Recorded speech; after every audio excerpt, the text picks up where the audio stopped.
Blog Talk Radio. Fans, here we go with the main event of the evening. Ladies and gentlemen in attendance, boxing fans joining us around the world. It's time for the bout you've all been waiting for. Finally, it is showtime. Here, man, we dedicate our life to this sport. We do thousands of sit-ups in camp. We run hundreds of miles, for the ones that take it serious. And we just dedicate ourselves fully to our craft, man. We watch tape. We attitude, we rooting, and we go into that fight and to land on the line.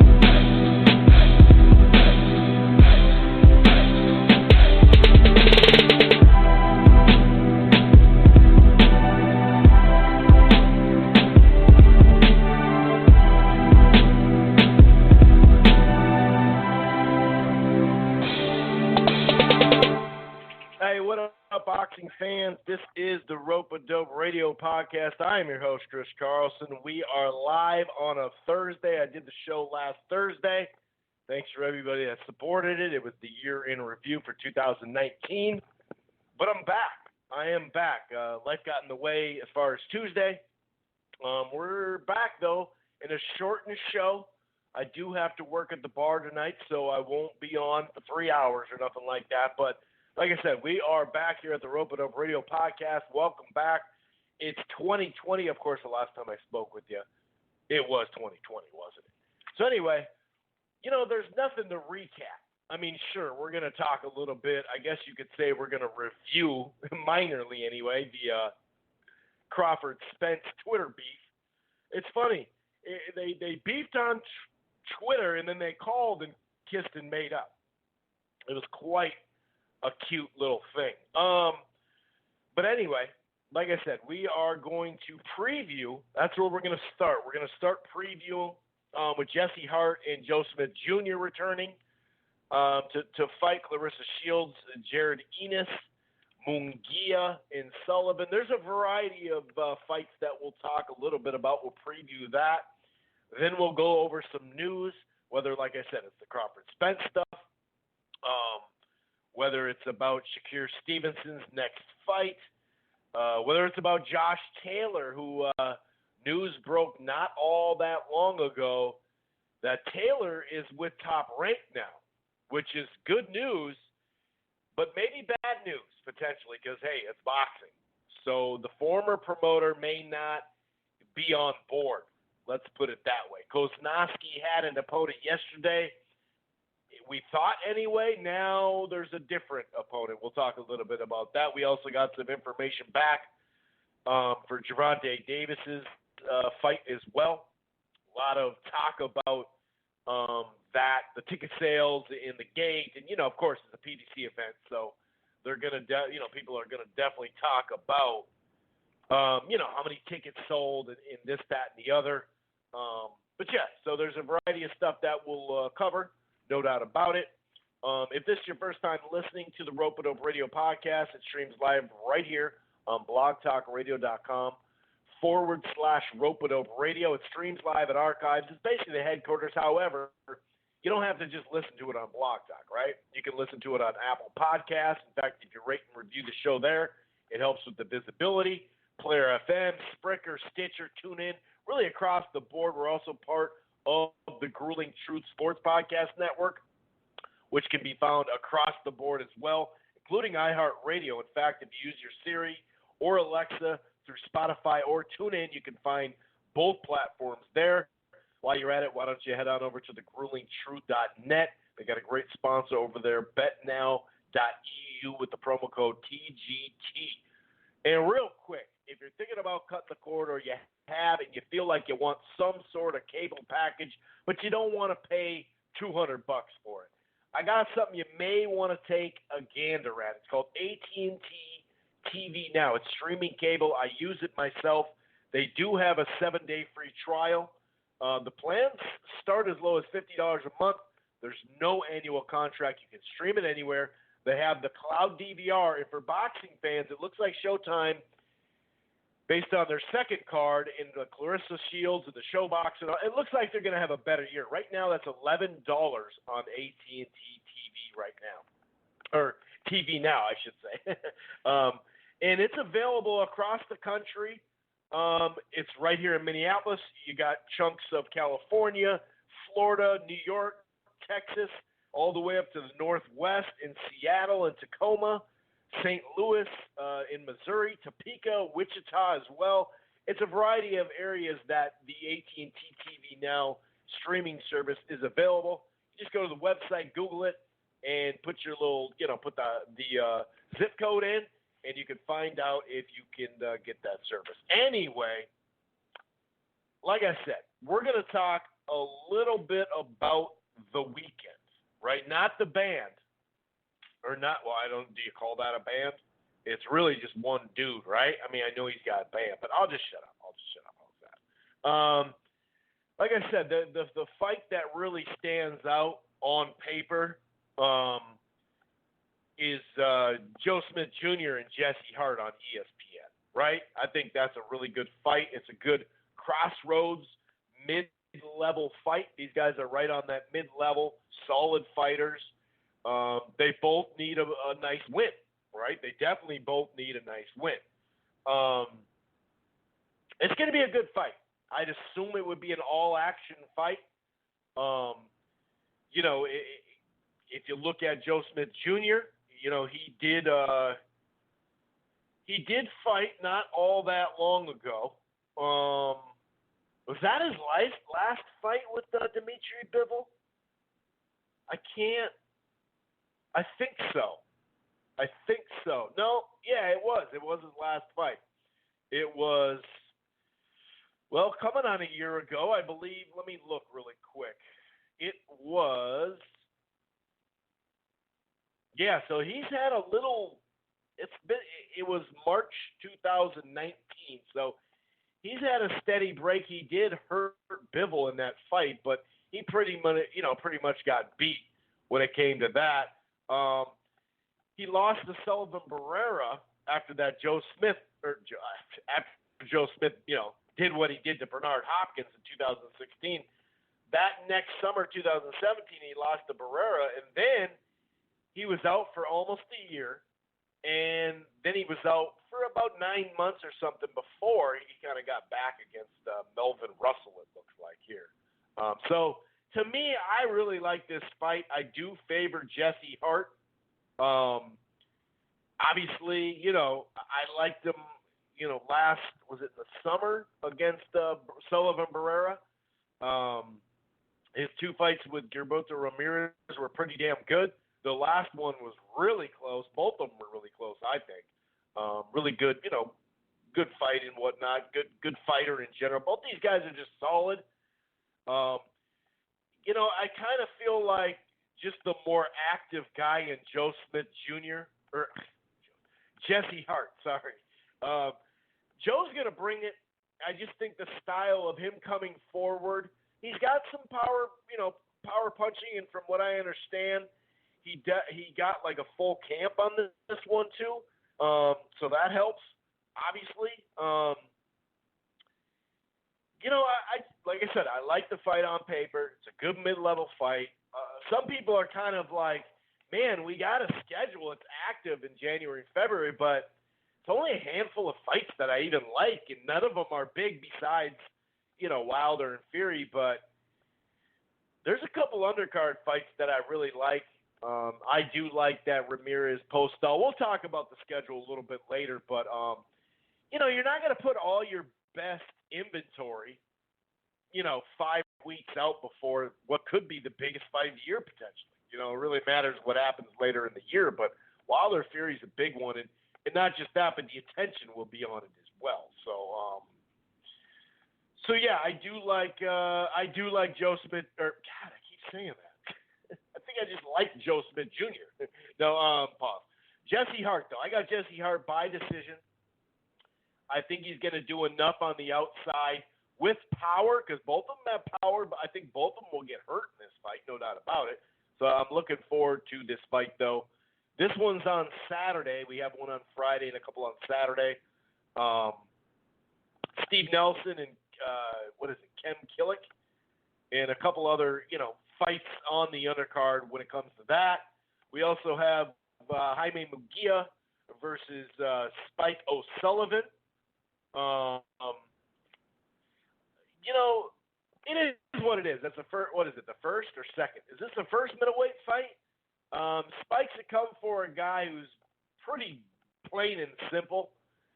If Munguia even, throws more jabs or someone doesn't try to go for a home run punch right away, I think he should be able to win. I'm not sure he stops him, though. We're going to find out if middleweight feels better for a young fighter, because he was having some problems supposedly making 154. Maybe he was starting to get a little worn out, making that weight, and he's going to come up healthier. I think this is a good test for him to see. Maybe some of that Hogan performance wasn't just style. Maybe it was that he was a little, tired, faded a little bit after trying to make the weight. Who knows? Who really knows? I mean, it's not like the guy, he has a lot of, knockouts on his resume.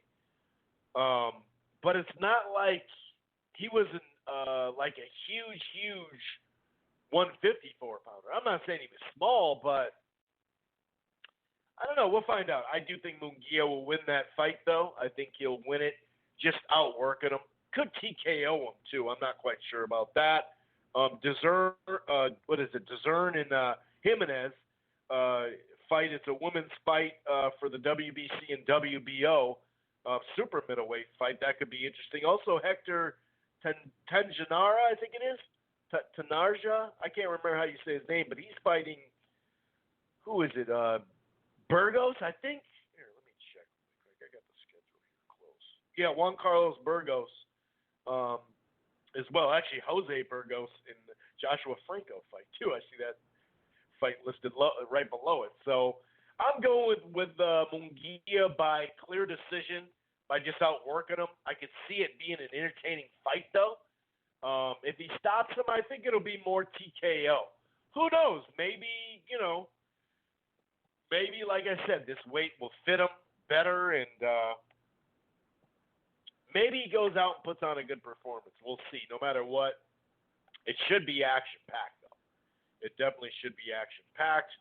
And then we have the Showtime card. I think it's a Showtime special edition. I don't think they actually make this a championship boxing. Probably off just level of pay. Obviously, this is championship fights. Clarissa Shields and Ivana Habazin fight for some vacant titles at junior middleweight. Shields is going down in weight again. You can really tell just looking at her that she's lost a fair amount of weight, going down. You don't see this.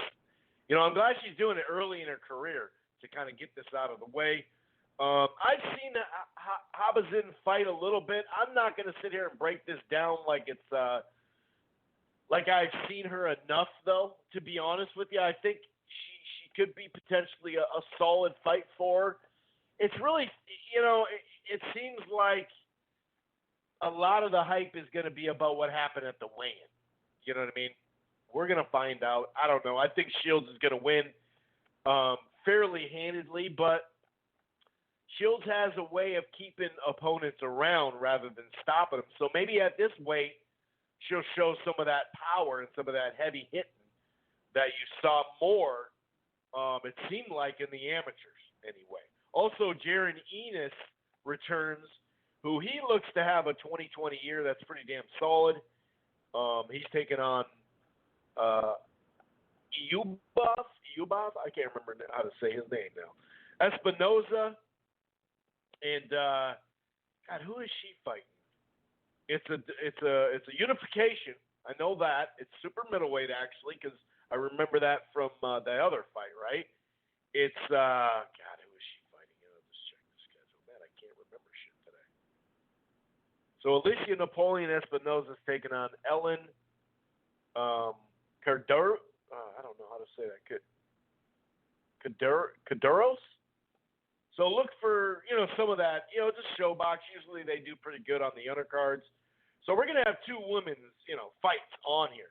So that's kind of a good look, obviously, for women's fighting and boxing in general, whatever, combat sports for women. It's nice they're getting praised, like I said. I realize that some of the divisions are deeper than others, and the sport itself has some depth thing going on. We're going to see more women in. We're seeing it more in combat sports. Years ago, UFC, in MMA looked like, they need some more depth. Now they've gained a little bit more depth, which has helped out, right? So obviously we'll see. Maybe Clarissa Shields will be in a tough fight. I don't know. I think she'll win by decision, if not by knockout. But it's really hard to, say Clarissa Shields by knockout just straight up because, she just hasn't been knocking, her opponents out. So that's January 10th tomorrow, actually. And then those other two cards, the ESPN one led by Hart and Smith Jr. is ESPN on Saturday, and then same with the DAZN, headlined by Munguia and Spike Sullivan. So that about wraps up the preview section. Like I said, I understand some people are like, hey, I want more bang for my buck. We got all these fight cards, but some of the main events don't stand out to be like, wow, I'm a big fight or whatever. But you got to remember, it's January and February. We have a lot of boxing on. Sure, the Joe Smith Jr. and Jesse Hart, it's a mid-level fight. It's a crossroads fight, but those are good fights, dude. A lot of times those are good fights. If you look at some of the other card fights that we're going to get in January and February, Ramos against Pirelli. That's a good fight. That's a cross, roads, mid-level. Who's going to keep themselves in contender range? You know what I mean? The Jojo Diaz and Farmer fight. That's a really good fight. Maybe people don't know Daniel Roman's opponent. That's going to be a good fight too on that card. So there's some good fights. You just got to know which ones to look for. You know what I'm saying? You just got to know which ones to look for. But anyway, sorry about that. Got something stuck in my throat here.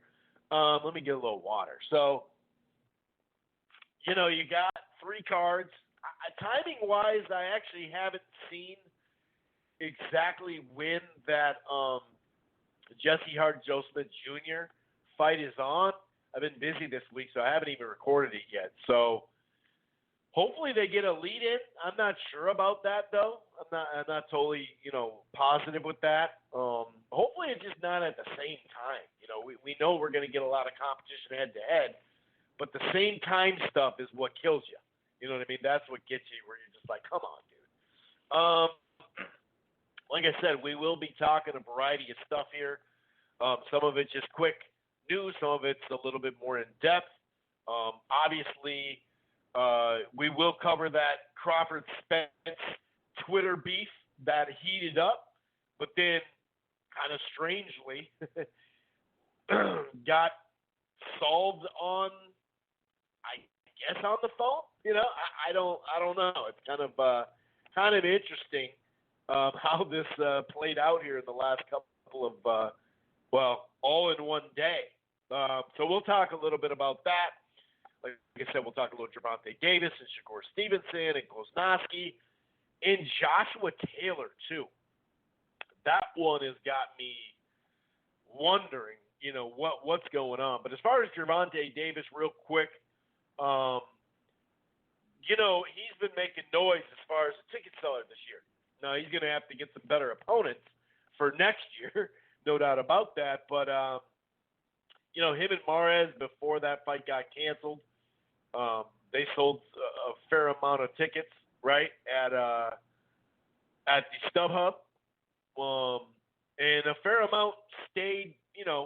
Like they kept their tickets. They went to the show.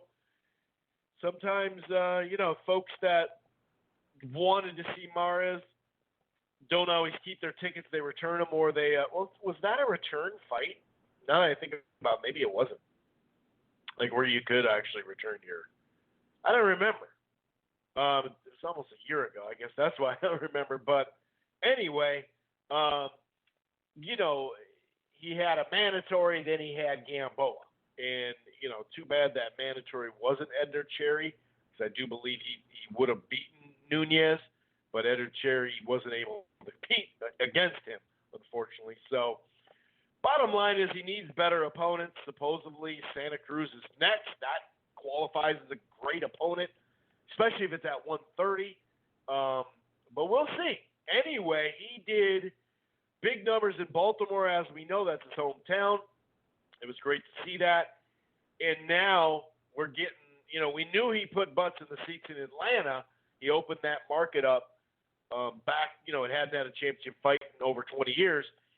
That gate did $2.2 million, which is a really big gate, especially against the guy that was faded and nobody really, you know, on the hardcore level or media were itching to see that fight for obvious reasons.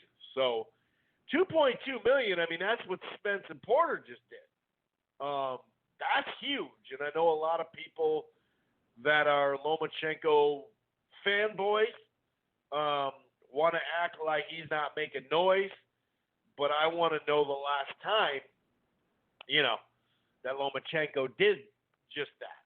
You know, has he sold a $1 million gate? No, let alone a $2 million gate.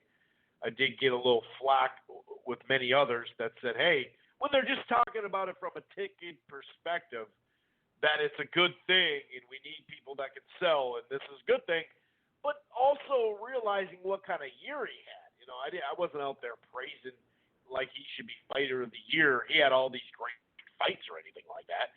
Shit, I'm glad he just won some rounds in his last fight. You know, compared to his fights before that, that was I guess that was a major improvement. But anyway, that's a good look. No matter what you think of Gervonta or you think Loma and Haney and Lopez will wipe the floor with them, like a lot of people are saying now after that Gamboa fight, whatever the case may be, dude is moving tickets. And we'll see. They're talking about pay-per-view this year. You know, that's going to take a legitimate opponent, which would probably be Leo Santa Cruz, right? So we'll see. We'll see how that goes. Also, Shakir Stevenson, there was a lot of talk that he's going to take on Josh Warrington next, maybe in May. That could be at a stadium. It could be at, you know, an arena as well. Maybe a stadium. That would be dope, right? But we'll see. It's not going to happen next, though, which I wasn't that all surprised.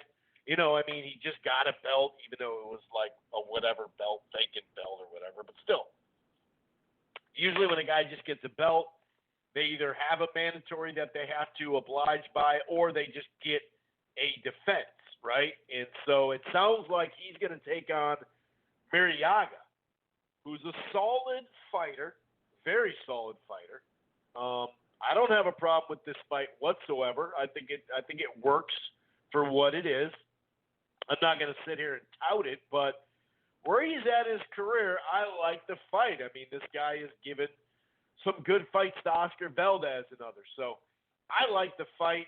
I wasn't really sold that they were going to go to that unification right away. It does sound like there might be some plans for the summer, though. I could see like maybe in August, maybe an outdoor fight in the UK, or maybe they'll meet in Madison Square Garden, meet halfway.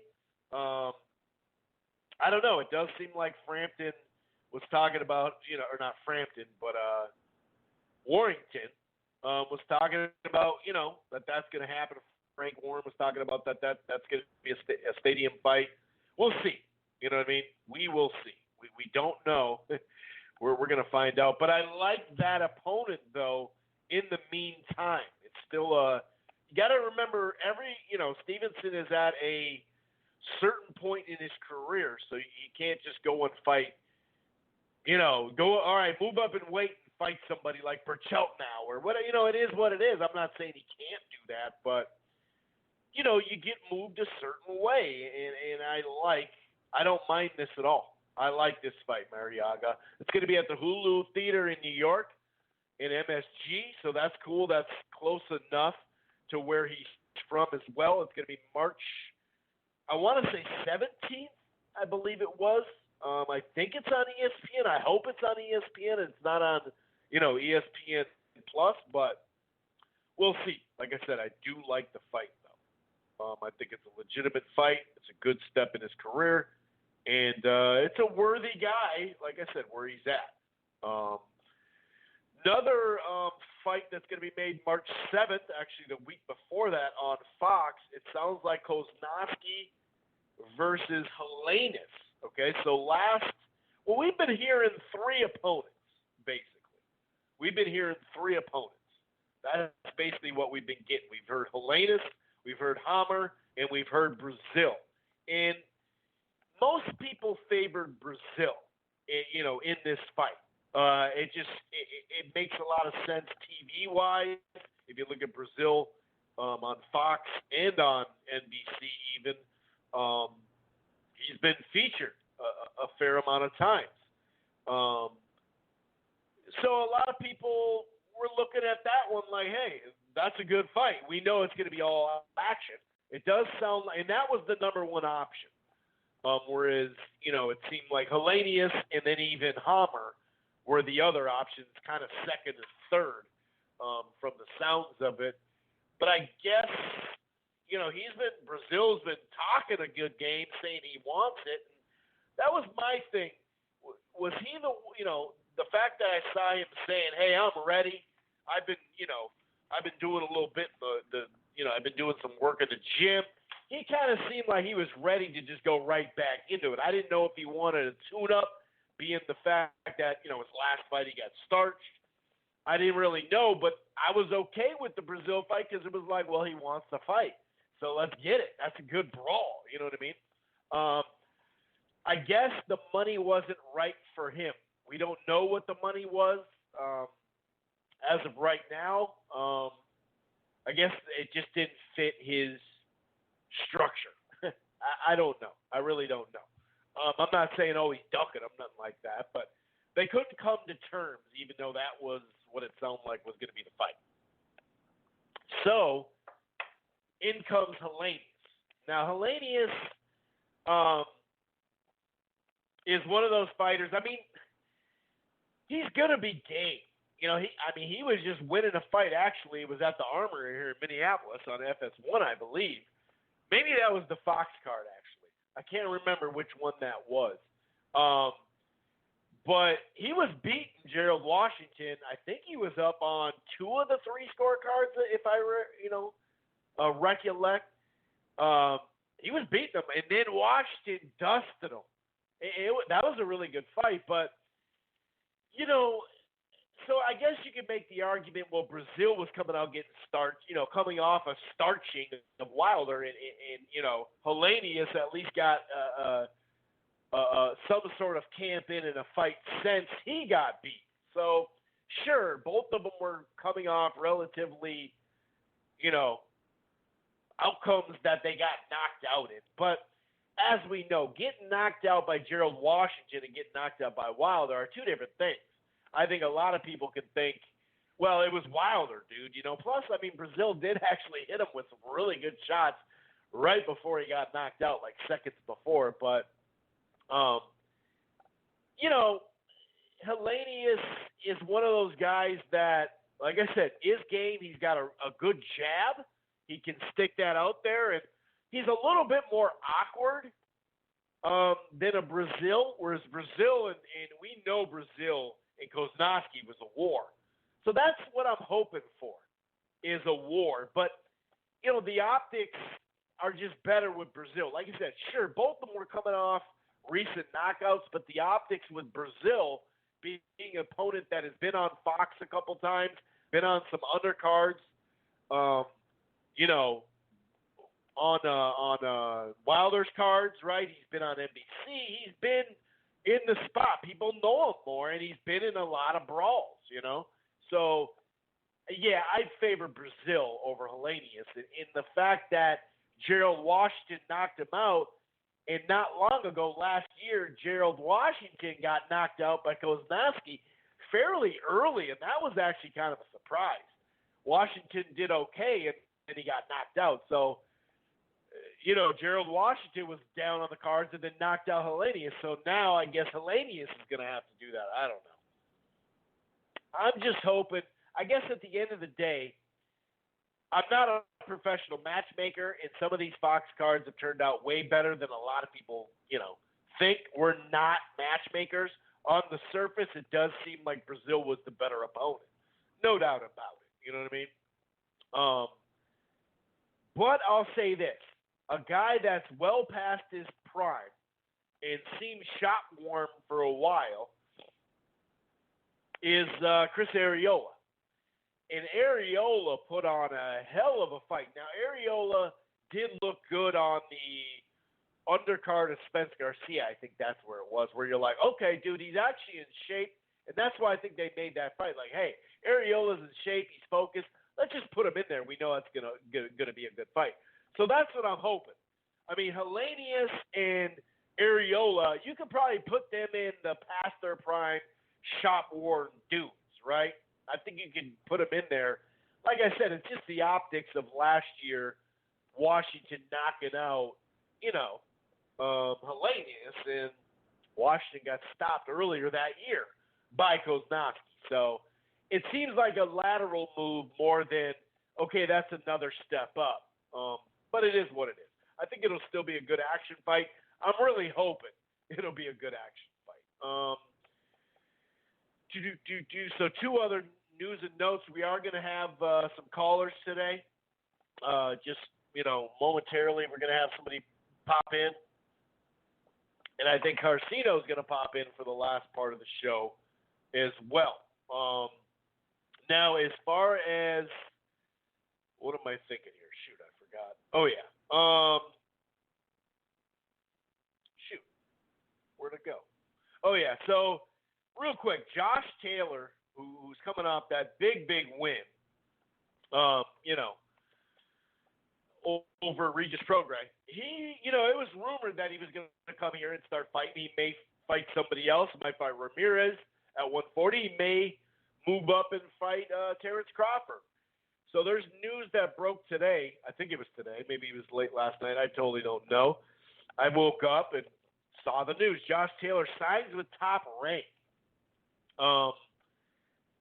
which is interesting to say the least. It's not like some sort of surprise, you know what I mean? Because we had heard that he was going to fight someone in the Top Rank camp. But, it sounds like Josh Taylor signed a multi-fight contract with Top Rank. It also involves, I believe it also involves MTK Global. So I want to thank Josh's advisors, MT Global. Is that new, or was he with them already?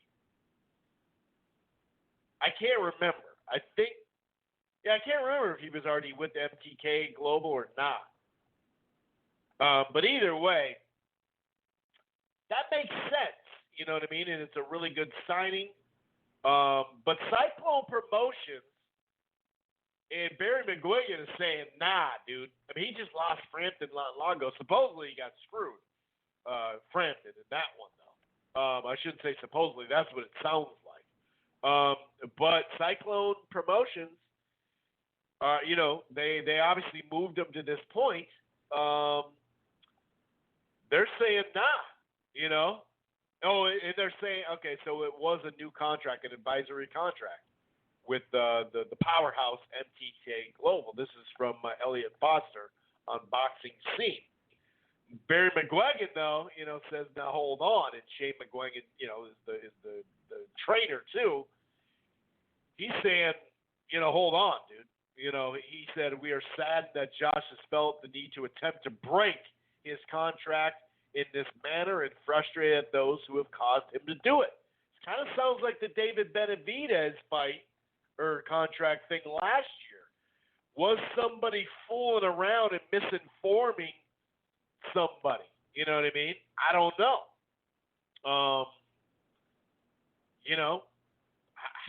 I don't know, dude. They're saying we got a contract, so I don't know what to tell you. But whereas the other side, Aram, they're saying they're going to move forward, and he's going to fight in America, Josh Taylor. So, that sounds like some sort of lawsuit that'll probably get settled. It could get drawn out, though. And usually when you do this, bring on a new fighter, especially in the States, you give him a fight, and then you kind of assess where he's at. And I know Jose Ramirez, as we know, has a fight coming up against Postal in February, but he also is due another mandatory for the summer. So maybe the idea is to get him here, get him a fight, maybe 2 fights, but at least a fight, and then match him later in the year, maybe late 2020 with Ramirez. Maybe it's going to be get him a fight and then match him with Crawford. I don't know. Maybe it's matching him right with Crawford. That's usually not how that, transitions goes, but sometimes it does. You know what I mean? I'm not sure. So we'll see. When someone's signed to something and then they sign something else, that generally slows down the process. As far as getting a Ramirez fight, we know Ramirez is due, like I said, he's got 2 fights that he has to make for Mandos because he's the unified champ now. So, not to say they couldn't step aside, the next guy, maybe. I don't think it's an IBF belt, right? Because isn't that what Josh Taylor has? So we'll see. I have no clue, man. I don't know how this thing's going to turn out, but we're going to find out pretty damn shortly. Or, well, I shouldn't say shortly, but we're going to find out in 2020, that's for sure. Now, as far as this Crawford Twitter beef with Spence, we know he got into it with what's his toes, going at it for a little bit now. I'll say this. I got a variety of things to say on it. First and foremost, it is fun to see a more animated, more aggressive, like the pull-up, when he pulled up on, quote-unquote, pulled up on Spence, and they did that. It wasn't this fall. It was 2 falls ago, right, I think. And they had the face-to-face. They laughed. They cried. It was better than cats, whatever, right? Bob Arum was there. And that stuff builds fights on a certain level, right? And, Crawford isn't a guy that calls out names over and over again. As far as Twitter, that's awesome. I think that's part of building this fight. When you have over 1 million people, watching your fight, it would be cool if he talk about taking off your panties to Spence and get the fight, sign the contract. In the interview after the fight, I would appreciate that more. Not just at TMZ and not just on Twitter, but I'd appreciate it in the post-fight too, because those don't make the fight. All 3 of that, talking to TMZ, beefing on Twitter, and saying it after a fight on an ESPN broadcast. No, that doesn't make the fight, but it fuels fire. It fuels fire.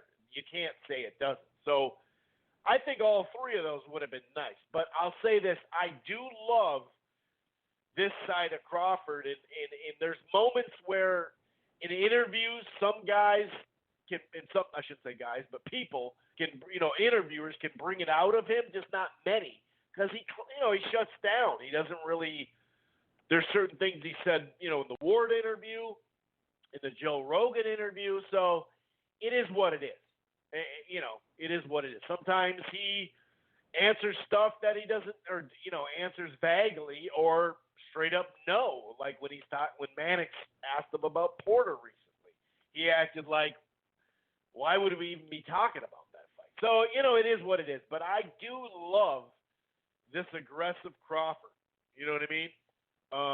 Him tweeting Spence saying, I'm ready when you're ready. Matter of fact, I've been ready before I even got to 147. Like I've been said, like I've been said, you got these people fooled, but not me. Whenever you get back right, I'll smoke you. All you got to do is sign the contract next, and I'm in your head. Then he says, keep defending him, meaning Spence. I'm telling y'all now, and I mean what I say when the day comes, when I knock him, meaning knock him out, or knock him off, whatever. All I want y'all to do is keep that same energy because you've been, crying, because he gonna cry in the car. He wasn't built for this shit. I got over here, just watch me show the world. So obviously, he's riling shit up. And, Spence did come back at him saying, well, this sounds good. Only time I hear from your shit is in social media. Don't act like a boss. Now, you don't handle your shit. We've been told your handler, Bob, we've been told your handler what it take to make it happen. I don't choke off smoke, dude. That's what he's saying, fight not going to get made on here, yada, yada, yada. You know what I mean? So they had their Twitter beef. So I do love this Crawford shit, though. I mean, the whole sign the contract thing is, so there's a contract drawn up for it then? Because we know Bob Arum said that they have shaped a deal that they don't have signed or finalized, but they had a conversation, and they're basically hovering around some sort of negotiation number that gets near what Wilder and Fury. So it's near 50-50. Does that mean 55-45? Does that mean 60-40? Does that mean 65-35? I have no clue what that means, exact number. But Bob Arum did say that they've at least shaped the deal to where they've talked it through enough that once the fight needs to get made, he feels comfortable that they can come to some sort of an agreement. Now, this is what Bob says. Sometimes what Bob says is just talking. I believe him that they've at least talked about it a little bit because they have had the day-to-day contact now. And they are working on other fights. Like, they wanted to make some fights for the undercard, PBC against Top Rank. Some of those fights were quality. And it sounds like they're either going to end up on a PBC platform or an ESPN platform, which in the end is damn good, right? So I don't know. The way Spence says, hey, we did say what it takes, so does that mean, well, we did say we'll do the fight for 60-40? I don't know. I don't take a bunch of sides on this stuff. I just talk about it. Twitter beef is fun. I don't get too much into it. I get into it, but I don't sit there and take sides off of Twitter beef. You know what I mean? It is what it is. Now, the funny thing is, at the end of all this, Crawford was like, I'm going to call you. Now, make sure you pick up the phone. And from the sounds of it, Spence did pick up the phone, and they had a talk. And this is why Twitter beef, I don't get too riled up from it, because so at the end of all this, and this is 12:50 my time, Central Time, on January 6th. So they were beefing, and then he said he's going to call, and here's what it said. This is Terrence Crawford's last tweet on this subject, for the most part anyway. Errol Spence is a cool dude on some real shit. We both agree the fight will happen.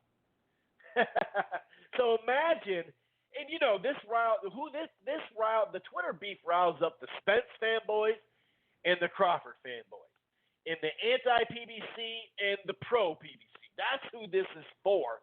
And, there is some lingering casual interest as the fight approaches and you start Googling, you start doing your Googles, you start to see some of this stuff online, so it will rally up a casual once they find out about it if they haven't already. But imagine, though, in that moment, a Crawford fanboy who think everybody on the planet is ducking and that's it, right? Imagine them reading that last shit, though. They'd be like, oh, That's not him. That's not Terrence. That's not Terrence. That's somebody tweeting for him, you know. And it goes back and forth like that, you know. And that's what Twitter beef's all about, you know. You know, in the end, I think I tweeted out this message. Listen, I can understand why Crawford wants the Spence fight. I get it. Why? That's your biggest payday. It's your most meaningful fight, probably of his career, right? I get it. So why you're gunning for that before you're gunning for a Porter fight for less money and less accolades, right? I can understand why he's not really focusing on this Porter fight. I get it. I totally understand it. I can also understand why Spence has been focused on Pacquiao, his biggest payday, his most important opponent profile-wise, that's for sure. Like I said, more money, more prestige. Yeah, I get it why he'd want to fight Crawford after that. Now, when we say prestige, I'm talking about profile building. We know that, well, first of all, it wouldn't be a unification, or it wouldn't be undisputed because Pacquiao's still there if they fought. If Crawford and Spence, I know that's everybody's 1 and 2, but, you know, I hate to get technical, but we wouldn't have a belt in there too. So I don't really care about, this belt, that belt. To me, that would be 1 and 2, Crawford and Spence. I'm not going to act like it wouldn't, but I can understand both sides of it, and I just want these fights to happen within a year. You know what I mean? That's at the end of the day, that's really what all this stuff is about. I'm going to go ahead and go to the callers here. We have about 40 minutes left of the live stream, and when I say 40 minutes left of the live stream, that's about what we have left of the show. We're going to go a little bit over, but I got to work at the bar tonight, so this is a little bit quicker show than normal. Like I said, we didn't have a big prediction segment. I'm going to go ahead and bring in, I believe I know who this is. They haven't pressed 1, so I'm just going to go ahead and 813. I'm going to go ahead and bring you in. You haven't pressed 1 though, so I don't want you to hang up. If you're just listening, okay, there we go. I believe I know who this is. I just want to make sure. 813, you're live on Rope-A-Dope Radio. What is going on? Chris, what's going on, buddy? Pleasure to talk to you, man. Marquise, big fight weekend. Man, Marquise, what's going on, man? How the hell are you, buddy? Pretty good, man. Actually glad boxing is back in full swing again, man. After last week looking around crazy and reading everybody's, best of the rhetoric and lack thereof of boxing news. And pretty much, it's funny how, because I heard online before you cued me in, the Crawford Spence Twitter beef. Imagine being a fanboy of one of those two sides, being like, oh, he's going to get him, and no, he's going to get him. All of a sudden, they're like, no, we're good, guys. We're going to fight at some point. For absolutely wasting everybody's time. It's like, wow, it's unbelievable. Hey, I thought man, like I'm out here vouching for you. What happened, Spence and Crawford? That shit's funny. That's what makes me laugh about it. Oh man, it makes the internet such a fun place with stuff like that. But no, with these fights this week, and I don't know if you had a chance to look at any of these fight cards or whatnot, but the one thing that just came down the wire about an hour and a half ago, there's Carissa Shields, Ivana Habsburg fight. More importantly, they both made weight. There's always been a running gag with Shields not making weight for one reason or another. I don't know why, it just is. But Habsburg came on the scale, made weight, offered Carissa Shields ice cream afterwards. It reminded me of something out of Mortal Kombat, the old friendship move. It was one of the funniest things I've seen in a while. So my intrigue in that fight, because it's women's boxing. That's funny.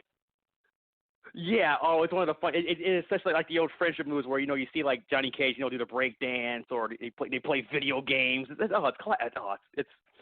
It's my new favorite thing right now at these weigh-ins now at this point. But no, that fight is going to be more intriguing than what it should be. Considering the fight, honestly, if I didn't mention it to you, did you know what was happening tomorrow? Yeah, no, not much at all. There hasn't been a whole lot of talk about it. It's kind of surprising based off that weigh-in. That's really the only thing that people want to talk about is the weigh-in, really. Yeah, but in this point, this go around, they had the weigh-in. They had it away from the public. It was roped off. It was held down like Fort Knox. There was nothing was going to happen at this weigh-in besides people missing weight. So that was a done deal with that. So that's why you're not hearing too much about that at all.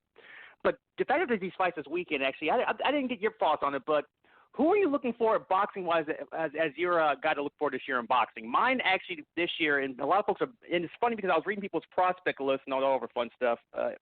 I'm looking at Gabriel Flores, and it's funny because I think ESPN and Dan Rafael had a list that he put out, last year around Christmas time. Didn't put the ESPN guy on the list, which kind of surprised me a little bit. So that's the guy I was looking forward to this year. I want to get your thoughts on that, actually. Yeah, I heard he's actually going to fight on the undercard too, of on the simulcast on ESPN and Fox for that Wilder Fury. I believe I read that yesterday or something like that. Am I right on that? Flores Jr. Yeah, you are. Right?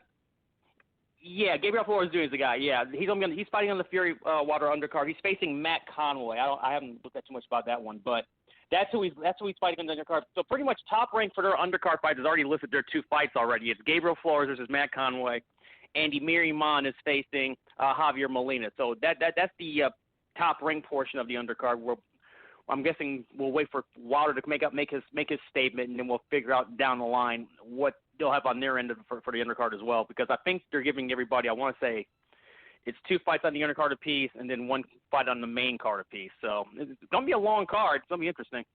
Yeah, there's like 6 bouts on that. Now, I'm sure a couple of them will just be prospect knockouts at the start, of course. But like, I think it's a 3-hour card of ESPN and Fox simulcasting before, so it'll probably be like my time, Central Time, 5 to 8, because usually those pay-per-view cards start at 8 o'clock, 9 o'clock Eastern. So that's a lot of fights. It's kind of cool as long as they, throw in some interesting fights too. I'm not saying they're going to be, 50-50, barn burners, but it'd be nice for them to not just have showcase fights. You know what I mean? Yeah, that's the interesting part about this, and I'm kind of glad that they actually merged on part of this, because I was expecting usually when Top Rank has these fight cards like this that last like this long, for the most part, the ESPN Plus portion of it, you've seen these cards. A lot of it is prospect fights. It is what it is. Like the good example is the Fury Suarez card was literally nothing but prospects until the main event, right. And I was like, all right. So PBC does the same thing too. Just that PBC just for some reason doesn't air there. They just have like 15 fights on the card, and you only see like 6. But that's neither here nor there. But it's interesting also with this fight card as well. The way it's shaping up is that I really wonder, because at the end of the day, because it's the way social media has taught me over the last 12 to 18 months, Chris, especially with like the allegiances of it. It's not just fighters anymore. It's also just groups and promotion companies for some strange reason. So it reminds me of old like late '90s wrestling, like WCW versus WWF stuff. It's kind of the same. It's the same bizarre fandom actually. It's really neat. It's really neat how history repeats itself. So I'm really intrigued on depending on how these fights go. If the better fights are shown on the Top Rank side of things, will we have all of that coming back out, or will we have or vice versa with PBC? So I'm looking forward to that. Besides the fact that whoever's going to win Wilder Fury, I really do believe, Chris, and everything I've read and been told otherwise on my end here, is there's going to be a third fight between this in the event that if Wilder loses this fight, Wilder has the option for the rematch clause. I think it's at a 60-40 split. I know Bob Arum has confirmed this as well on some, I think I want to say boxing scene or to Coppinger himself, but essentially that's the stipulation essentially, and it'll be a Fox pay-per-view as opposed to an ESPN pay-per-view. I think you may have read that as well at this point, but all of that is true. Well, one thing I didn't read is that it was going to be a Fox trilogy. I don't know about that part, but I do know that the winner gets the 60 out of the 40, but both sides, not just Wilder, but both sides, basically whoever loses the fight chooses the rematch clause, is the way it's been explained that I've recently heard. That's a new thing to it, that the loser says, and I think Tyson Fury said this too, that the loser gets to say, I want a rematch, which kind of makes sense because, if you won, you're like, hey, I'm good, whatever, you know what I mean? So I don't think it's a two-way. If you win, you get the 60-40, But, let's say one of these guys loses. Well, if Wilder gets outboxed, he may not want to go right back to it. And if Fury gets starched, he may not want to go right back to it. You know what I mean? Yeah, and that's what's taking so long on this rematch to begin with, because essentially I don't think honestly at one point last year Fury won this rematch. I think now he realizes he needs it because you can only run through there's not so much clamor for that Wallin Fury part 2 at this point. So you have to fight the people that we all know. So I'm looking forward to that part of it. Also with this fight, actually, I'm really hoping this springboards the actual boxing season. I know we have some decent fights this weekend. I'm a big fan of this top ring card up and down, actually, with Jesse Hart and Joe Smith Jr. But pretty much, I didn't realize that we have nothing but just 9 straight weeks of boxing. Actually, I did not realize. I looked at the calendar 2 days ago, and it was like, wow, this is back to the old times. Yeah, and I do hear people saying, "Oh, there's not another marquee matchup until the Wilder Fury," but that you're not going to put your biggest fight right before Wilder Fury. You know what I mean? But I mean, you look at Victor Postol against Ramirez. That's a good fight. I look at some of these undercard fights, like Pirelli and Ramos, and of course Diaz and Farmer. A lot of people don't realize Daniel Roman's in a really good fight. I like a lot of these co-features and undercard fights, maybe more than I like the main event. I think that's safe to say, but it is steady. It's full of chock full of them, and that one does stand out to me. I mean, Munguia and O'Sullivan might be a brawl, but I like Jesse Hart and Joe Smith Jr.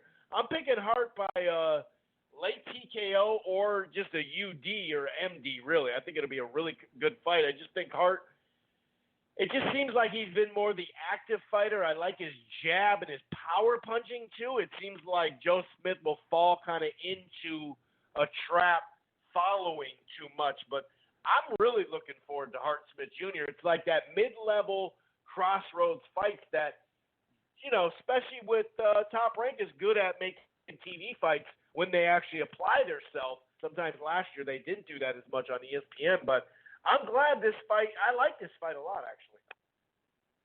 Oh no, it's a solid fight, and it's funny you mentioned that with Smith. I think Hart's going to win this either by. I think he's going to win by points. Actually, what I think will happen with this fight is pretty much the same thing that you mentioned. I think Smith just hasn't been active enough, and he wasn't active enough in that Bivol fight either. That pretty much he was all but outboxed to about the last 2 rounds, where essentially he let Bivol let him get inside, and then chaos happened. But for the most part, he was pretty much outboxed, and I think Hart has the ability to do the same, just not as quick or as dull as a Dimitri Bivol fight.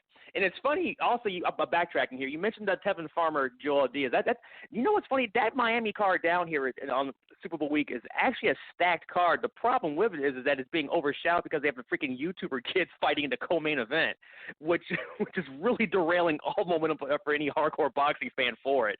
But no, it's actually a pretty good card. It has 3 championship fights. I mean, granted, it's a Bubba Andrade championship fight. I mean, you do what you will with those. But yeah, Roman's on that card and Farmer's on that card. It's really solid. Where it's like, it's going to be interesting to see with that as well. Also, with Munguia and Sullivan, I really think Sullivan's going to make this a better showing than what it is. I know everyone points to when he got dropped by Lemieux on the Canelo Triple G card pay-per-view back, this Triple G Canelo 2 card.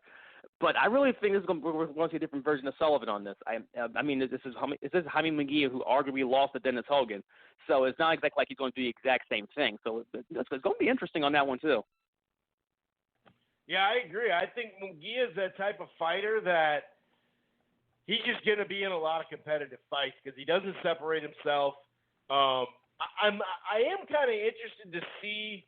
It's not like he was a huge 154-pounder, but he was young, and, we did hear that he had trouble making weight. Now, I don't know how, I really don't know if that's a fact because, he was talking about for one type of fighter he wanted to do a catch weight. The other one, the guy, here, then he'll do a 154. So it's like, well, are you having problems making the weight or not? You know what I mean? The Jesse Vargas fight, actually, that's what that was about. So, I don't know. I'm not really sure about if Munguia actually had problems making the weight. He is young. So if he was having problems and he was young, maybe 160 will be better for him. Plus, it just didn't seem like he was going to be the odd man out at 154. So I'm wondering if that was part of it. I kind of think style, though, had more to do with it than, I was just weight trained. Because if you're so weight trained, why were you trying to make fights at that, at that weight class? Actually, I was wrong about Sullivan. It was, who was the other fighter he was going to fight instead of Jesse Vargas at 54? I just can't remember. Maybe he already tuned up against him. I can't remember. But I remember him saying, I want to do a catchweight with Jesse. And it's like, well, wait a second. What do you mean a catchweight with Jesse? Yeah. Like, Jesse isn't even a 54-pounder, really. You know what I mean? So, but yeah, I think his style just lends itself to being in competitive fights. So you're right. It might just be a fun fight, something to talk about when it's done, Yeah, no, I mean, it's going to be really interesting. It's interesting because the card itself, up and down, is not the strongest. For me, it's a 2-fight card. Well, it's 2.5-fight card. Frances DeZuna was on there. She's all right. But Travell Maison is one of the Golden Boy prospects that's on that card as well. But anything after that, it's just, it's there. It's fine. But no, with Munguia, I really wonder with him. I think he was going to be the odd man out at 54 because for one reason or another, the belts are on the other side of the fence, and when that happens, they don't get the fights. I mean, the belt's currently with J Rock and Charlo, so you're not going to fight those guys anytime soon, especially for a belt that for the longest they don't recognize for one reason or another. I think they're slowly getting away from that. I think as this Crawford-Spence fight comes along, sooner than later, we'll hear them acknowledge the WBO again, which is great to hear. I still would love, and I have not gotten an answer why they don't recognize it. They just for some reason didn't for like 4 months over the summer, and it confused everybody. really confusing stuff on that. To me, it just seems like they're obviously not making a stand because none of these promoters are going to make a stand for against all of the belts. A sanctioned body, stand, you got to make all of them, right? But the WBO, I think they just thought, well, the with Bob only or the Warren and Bob only. I think they just thought, what? Yeah. I'm good. We're just not even gonna fuck around. We already got the WBA. We already got WBC. We'll just do that. So I think it was just. I don't think it had anything to do with Crawford per se. I just think they're just like, all right, we're gonna eliminate that one and just work off this because we don't get title shots at that weight or at that belt anyway. So fuck it. We get title shots at this other one, WBA or whatever the other one. So I think a lot of it had to do with that and. It is funny now that they did that, though, you see the WBO all of a sudden ranking more PBC fighters, which is kind of funny if you look at the last couple months. Yeah, I realized that. It's like we had all of a sudden these guys are slowly moving up the food chain that had no business being there to begin with, like in a lot of these weight classes where it's like, oh, they're going to work with these, they're going to work with this? Like, okay. No, it's fun with that. But no, back to your point, Munguia, I do think him going up was that because of it. Also, I just really think he's just a natural 160. We'll see what happens with that. I don't think because I think he wants a belt, and since he gave up his WBO belt, that means at some point in the bizarre event that Andrade, who has a belt at 160, can't find anybody, and let's be honest, he's not fighting Charlo anytime soon. So in the event that doesn't happen, keep an eye out for Jaime Munguia because he'll probably be the next mandatory guy up. Because usually, I think the WBO rule still is when you vacate, you can move up and become the automatic challenger. Like let's be honest, I couldn't tell you who's the number one mandatory at 160 anyway. It's just WBO. Right, but you're right. They rotate most of those belts, if you were the champ, you're going to be highly ranked when you move up to the next weight class. Maybe, like you said, maybe it's a Mando right away. Other times they'll make up one, whatever. They get you in position pretty quick. It'll be interesting, though, because it really seems like Golden Boy would rather match him against Canelo in a stay-busy fight at some point down the line rather than putting him in with Andre. You know what I mean? It seems like I don't know if they'll do that either.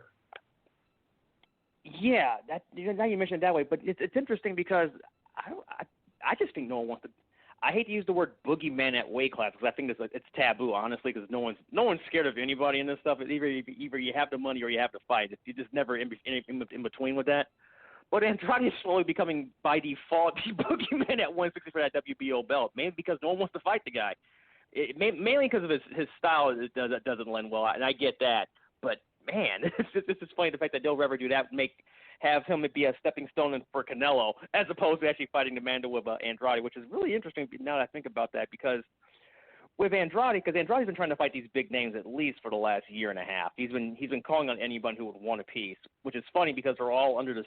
Pretty much all of them at 160 or 168 are all of them. He signed with the Zone to get this big fight. That's what Eddie Hearn was saying, and now they're blaming it on Charlo.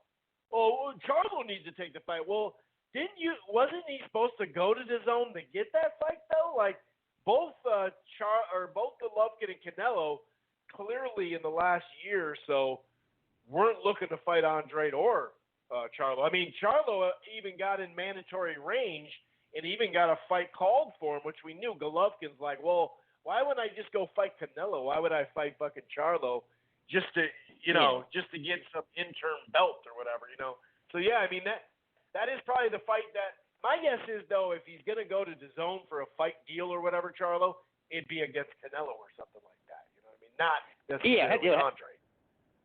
Yeah, Andrade's not gonna bring him over the fence for that. That's just one of those things where it's like I don't know what's going on with that, because it seems like a lot of these guys now are having this issue of like people don't want to fight on the Zone, or as Leonard Ellerby aptly called it, like around the summertime, dead zone.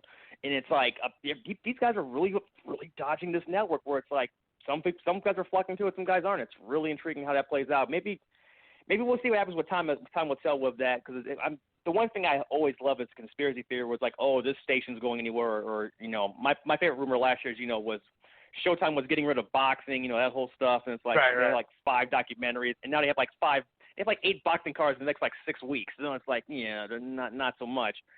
So that's all going away until about April when people forget. They got one of their best matchups they've had in a while with that Gary Russell card. Now with the undercard with Rigo and Solis too. Like they actually have some decent fights now. I mean, obviously that January 25th is just name saying busy, but it'll be interesting. I think the difference is Eddie Hearn the first offers, once he took, working for the Zone and brought it here, the first were like 3 and 4 fight offers.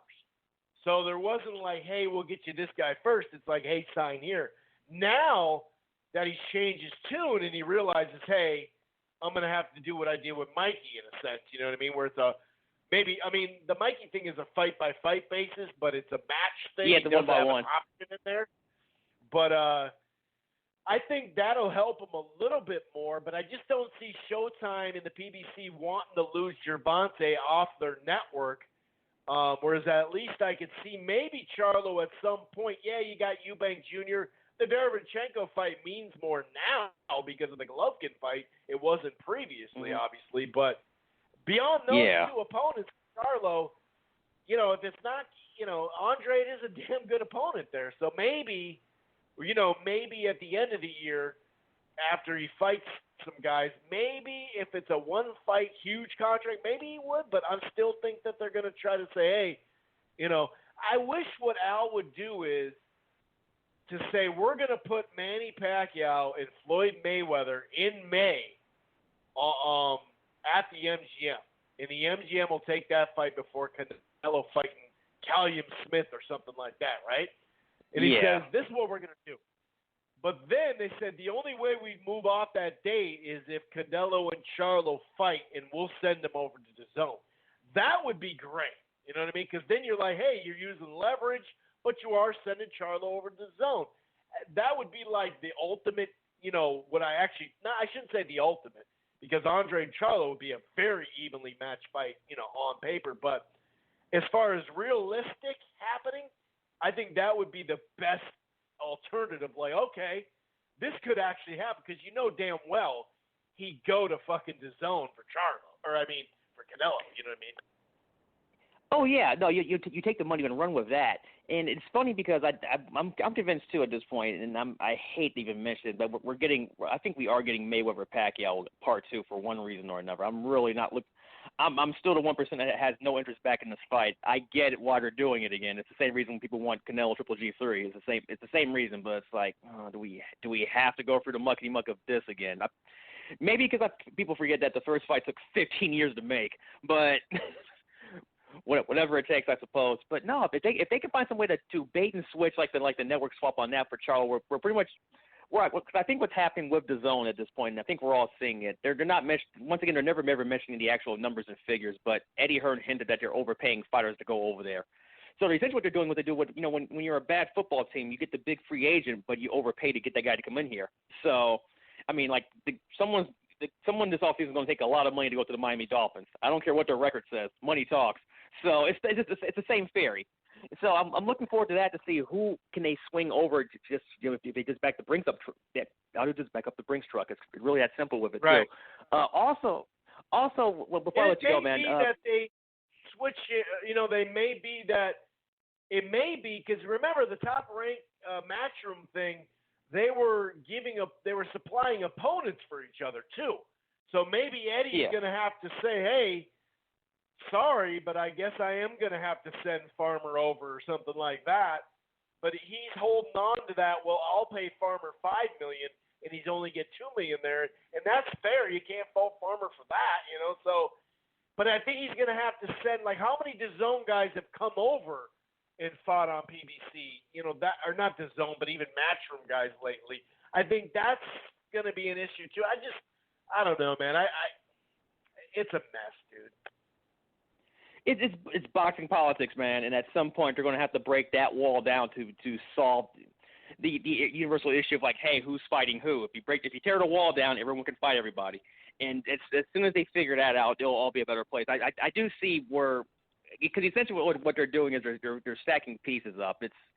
It's this weird Jenga thing where it's we'll take all of this in one division and then this approach will take all this in one division, and it's like if you spread it evenly or just let everyone else just fight each other, it's okay. I mean, for some reason, it's just really. If they can make fights when they have a division both sides, that's fine. Okay, cool. Then it's just a one-off to crown a big fight in that division at some point down the line. Okay, that's cool. But they've made Daniel Jacobs in Canelo with the top guys. Now Derevyanchenko, Golovkin, that was a mandatory. So that was for the belt thing. So that just got made, and let's be honest, people weren't checking for that fight until Derevyanchenko, performed so well. That wasn't a fight that people were checking for. In fact, I saw plenty of people that were ripping Derevyanchenko for getting another title shot after losing to Jacobs, but it's well, dude, he beat Cloquet, and he's going to be within title range. I don't think it's really that big of a deal. Plus, it was a drop belt, which means, guess what? They're gonna make a fight for it.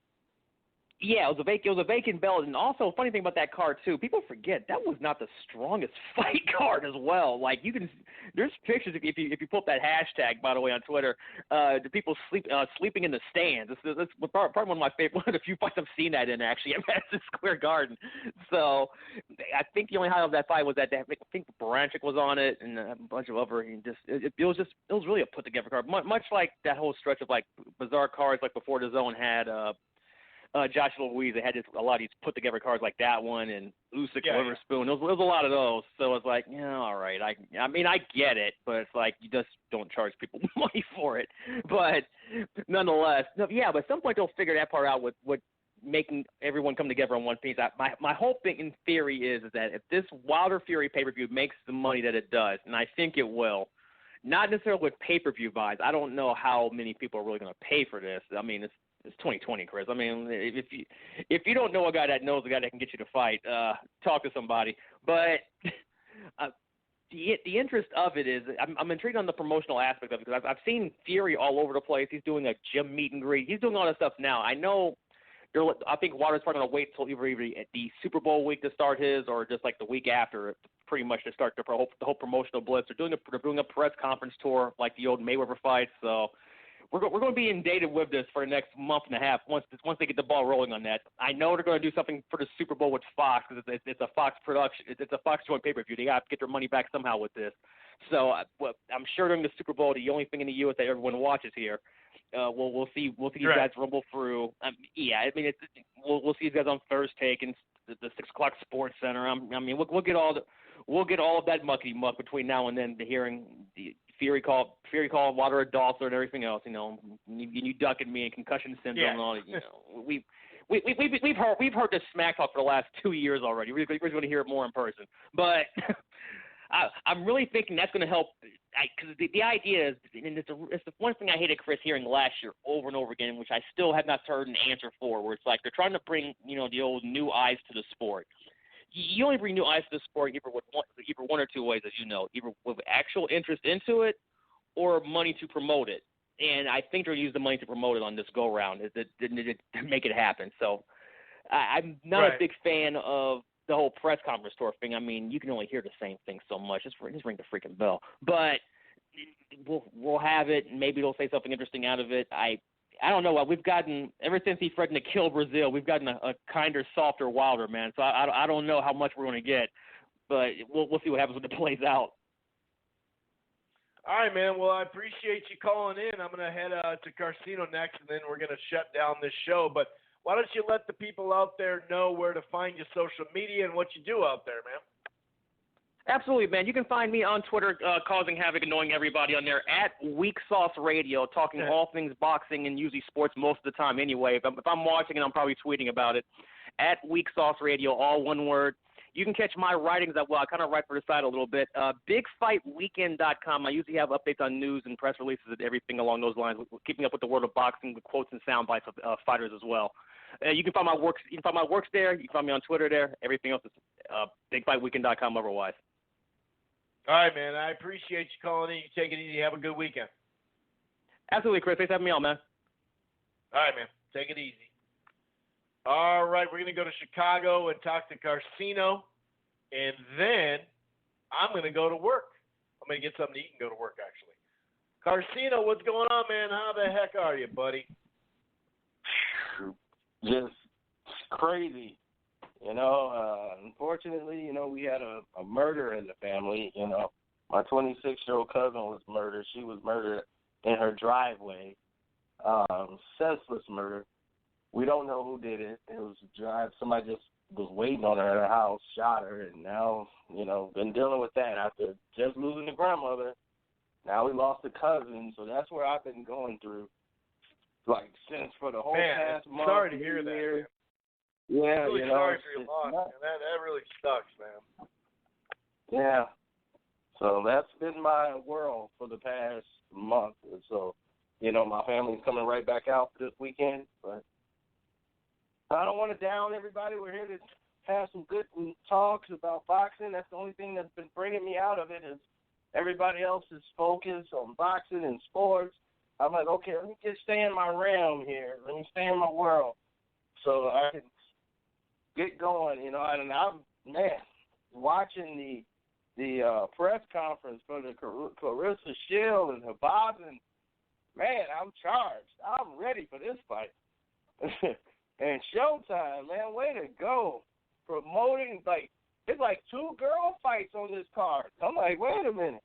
They're headlining. They starting it right off. I was very proud of that. And to see this fight play out, Chris, I'm looking at this as, I don't know. Clarissa Shields is coming down in weight to make this fight. She's normally a bigger girl, so when she comes down in weight to try to make this fight happen with all the promotion and all the things she's doing, she's really selling the fight and pushing it. But when it comes down to the boxing, I don't know if Habazin can really hurt her. That's the thing. To beat Clarissa, you're going to really have to hurt her. And I've only seen her really hurt once, and that was when she fought the girl from, I want to say she's from Argentina, the real cute girl. What's her name? Gabriel. When she dropped her in, the first round.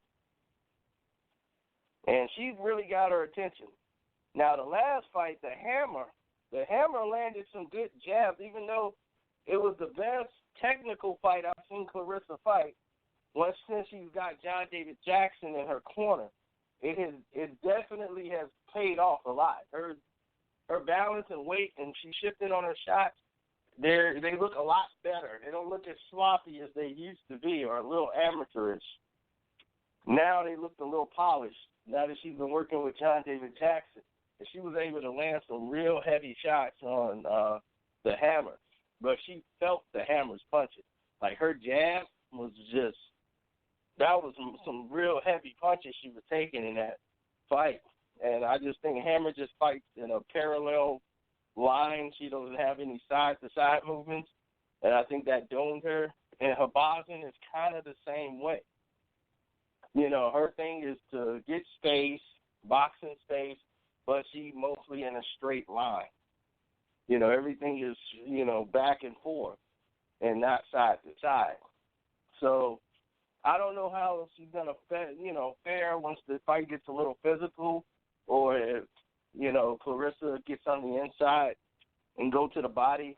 But she's going to have to, you know, they said they worked on things, but we'll see. I'm intrigued. I'm intrigued for this week. And then there's been a lot of boxing talk in the news. I mean, this whole weekend has been a lot of boxing talk. I'm just like, man, every time I turn around, somebody's talking to somebody. And it's not, normally it's the promoters that normally get into it. I've seen writers get into it with other writers. I'm seeing all kind of things going down in boxing. It's been crazy. I'm like, man, this guy's in it with him. This guy, I'm about to fight every setback.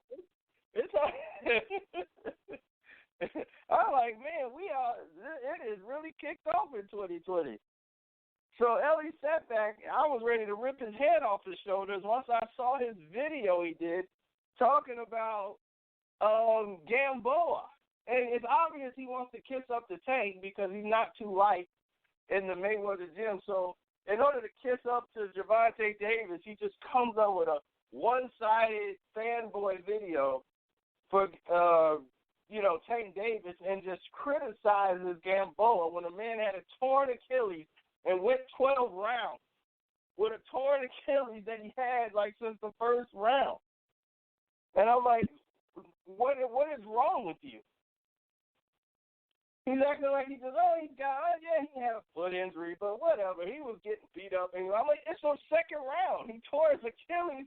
The man had one leg, and the other guy couldn't basically finish him.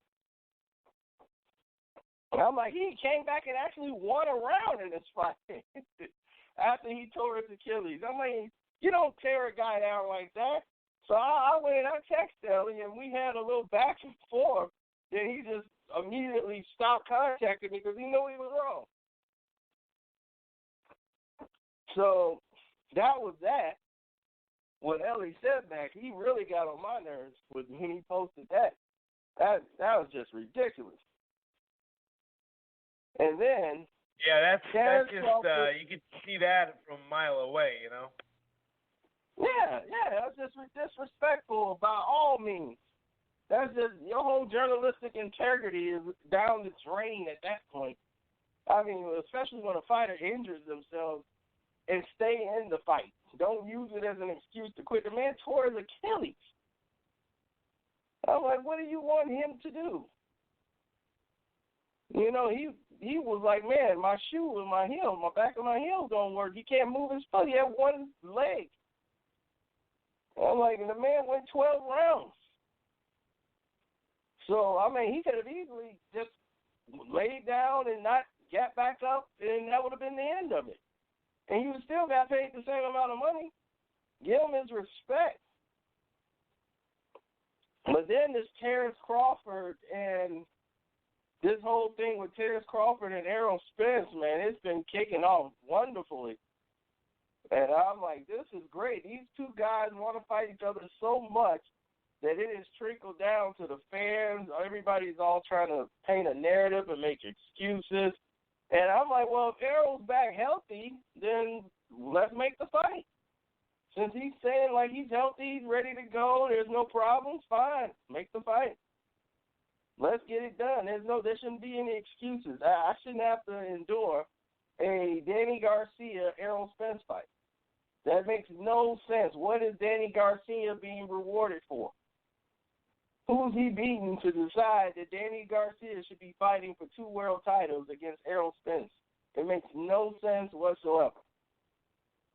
And I like Danny Garcia. I'm just saying he hasn't beaten anybody, and if him beating Ivan is not going to tell me, okay, well, yeah, he's won 3, he's 2-2 in his last fights.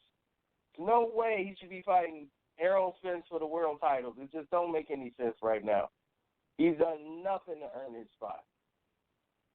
And Terrence Crawford is saying, look, man, your team is the ones that's not doing what they're supposed to do. So apparently, somewhere down the line, after all this talking back and forth, Terrence Crawford's manager said that Errol and them sent over a 50-50 contract. So I don't know how true that is. But Bomac said like they sent over a 50-50 contract for Terrence Crawford, and like they agreed that they're going to do the fight in 2020. So I don't know. And Bob did say that they had conversations, but it didn't sound like they had a contract drawn up, you know? Right, exactly. So, you know, it seems like people are trying to negotiate it or just get the flames down, but from what I've been told that they're going to have Pacquiao and Crawford sometime this year. I mean, Pacquiao and, not Crawford, and Errol Spence fighting this year. So that's supposed to be like in the summertime, the springtime. So I don't know, whatever Manny's schedule is around him, you know, being in office. So many people think that this is the last fight of Manny Pacquiao's career. And I'm like, well, Manny can't afford to say that this is the last fight of his career. Even if he loses, he can't say this is it. You know, he's going to have to keep fighting because, you know, he's got a lifestyle that he lives up to, and he knows his name could still bring in millions of dollars. Especially with Mayweather still lingering. Yeah, and the thing is with that is they're still trying to do a Conor McGregor Mayweather 2 in the boxing ring. And I'm like, that is insanity. That is insanity. For anybody to think that they would be even, well, I can't say. The world is different. You know, you might still have some people out there that will believe Conor McGregor has figured out Floyd Mayweather now. Floyd is older, Conor is younger. And some people, you know, I'm going to watch it. If it happens, I'm definitely going to watch it, but there's no intrigue in it no more. It's like once that's done, you can't go back to it, and there's no one else in MMA that would even garner any interest in a fight. So for me, it doesn't really mean anything at this point. You know, it's pretty much I agree, a done deal. McGregor's been out of the ring too. You know what I mean? Where at least with Manny, you could say, well, he's been active and Floyd hasn't. At least you could sell that a little bit more, but McGregor hasn't been fighting either, you know? Exactly. They could definitely sell Manny and Floyd again if they decide to go ahead and do that. But who knows which direction, because Manny got all these presidential and, you know, he got promoted to a new vice governor and all these different things, and now his responsibilities, you know, are at a point where he can't really do what he used to do. He can only fight like 2 times a year or once a year when he gets out of the peak season. So you got to, like, schedule the fights. But normally those are not. Yeah, they have, like, a recess. They have, like, a couple-month recess, just like they have here, because it is a Congress. And you can tell when Manny's actually trained during that break, he's a lot better than when he's full-time senator and full-time fighter in a camp, you know? Exactly. So for Manny, you know, I'm looking at the scenarios of he can only do it in April and probably near the end of the year around that time. But those are not normally boxing peak times for their fights. But it's like if you make the fight, the people will watch it no matter what. So that's how they're treating it. And that is what it is. I saw in the news that about, you know, Deontay Wilder is going to have some more tricks up his sleeve when he fights Tyson Fury for the rematch. It's not going to be the same type of fight. He knows all of what Tyson wants to do now, and to me, it's still a difficult fight for Deontay Wilder. Just because you could know what somebody does, you could know how they set their punches up, you could know everything they do. You could have fought them before, but unless you know how to neutralize what they're doing in the ring, you can't stop it. You know, it's like Castillo. He fought Floyd Mayweather once. He thought, okay, I did great. This second fight, I know I could do even more. And it was even worse of a landslide. When Floyd fights you twice, the process just speeds up quicker because he saw everything that he needed to see the first time. And if you don't add another wrinkle, it's going to be worse. Like when he fought Madonna. I said, well, if he fight Madonna again, this is going to be a worse version. Madonna's not going to be the same. He's going to not have those. It's not going to be the same type of fight. And it wasn't. The drama of the fight wasn't there because Floyd wasn't going to let that happen anymore. He knew what Madonna likes to do, and he's going to neutralize it and get there a lot quicker. And same thing, you can know what someone does. Tyson Fury throws a lot of feints. He throws a lot of head feints. Wilder hasn't seen guys like this. That was his first time seeing a guy do all those things. Fury, had he been more aggressive, he probably would have gotten a knockdown or a knockout. The way he was pressing, he was throwing the jab, right hand, jab, right hand, jab, right hand, and Wilder had no defense against him. He couldn't stop it. He was getting hit with that punch considerably, all fight. Jab, right hand, jab, right hand, jab, right hand. And, Tyson Fury can go back and watch that fight and say, why wasn't I more aggressive? He's like, I was just trying not to get hit. Wilder telling me that's the thing, That's the only drawback from being aggressive against Wilder is if you get caught. And another thing, I'll say this, though. You're exactly right, except for Mayweather wasn't on the mat in those fights, though. You know what I mean? So there is that, he didn't land on the mat with his head straight up, Exactly, but see, Tyson Fury breaks down, and that gives the opportunity to Wilder. See, he knows to beat Wilder, if you're Tyson Fury, you got to knock him out. And the thing is your opportunity to knock him out was in the first 6 rounds.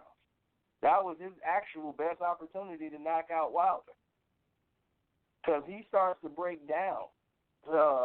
Tyson Fury doesn't, because he's trying to avoid Wilder's shots. And he's getting under the punches. He's going up. He's moving. He's using his legs. He's using the ring to his advantage. He's throwing jabs. When he was throwing those punches, he knew Wilder was in no position to counter him with a counter punch. He wasn't countering with none of the punches because he doesn't throw a left. His left is just there. He doesn't throw a left hook. So it's like you don't have to worry about him trying to counter. If this guy's not going to counter you with his left, go after him. If Emmanuel Stewart was there, he would definitely be, go after this guy. He's not going to counterpunch you. He wants to counter with the right hand, which means he would have to swing it all the way around because Tyson Fury would step to the side. He would always step to his right and throw the jab right hand, which Wilder is not prepared for. That's why the one side of his face is all swollen because he was taking shots he wasn't even seeing coming. The jab will come, and here come the right hand. By the time he tries to swing his right around, it's too late. The jab and right hand has got you at bay. And you can't even counter him in his side. The only thing, if you threw a right hand, you would hit him in the shoulder. And I'm watching the fight again. I'm like, oh, my God, Tyson Fury had this fight won. Like, he could have really stopped him. And then he hurt Deontay Wilder in the last round when Wilder was reckless and coming in to land the right hand. He caught him with a short right hand. And that's what Tyson Fury that's the best Tyson Fury is. He's a counterpuncher. So if you're aggressively coming after him, catching you with counter shots, that's what he does. That's his fighting style. He stops you, catch you with a counter shot, and then comes in with his offense. So with Wilder, he knows he's got to, feint, get him off his square to try to get him to engage so he can get him off balance. He's got better boxing footwork. And he's just an all-around better boxer. I really see this being a difficult fight for Wilder. I gotta shut down the show and head to work. But let's not go too deep into that because the fight's still coming. I do like where you're going, and it is going to be a difficult-ass fight. I just got to go to work, that's all. Okay, but we'll leave it here. So thanks for having me on. Have a great day at work. And thanks to all the people that was listening. Thank you. All right, man. I appreciate it. Like I said, really, sad to hear that loss, man. Keep your head up. It's definitely, it's got to be really rough, man. But anyway, enjoy the weekend, guys. Like I said, Jesse Hart, Joe Smith Jr., variety of fights. Clarissa Shields returns. Munguia making his 160 debut against Sullivan. Hopefully that's a brawl. We're going to get out of here. Enjoy the fights. We'll be back next weekend. And we won't be back on Thursday. We'll be back, more early in the week like normal. Take it easy. Peace. Once we become the world champion, I believe that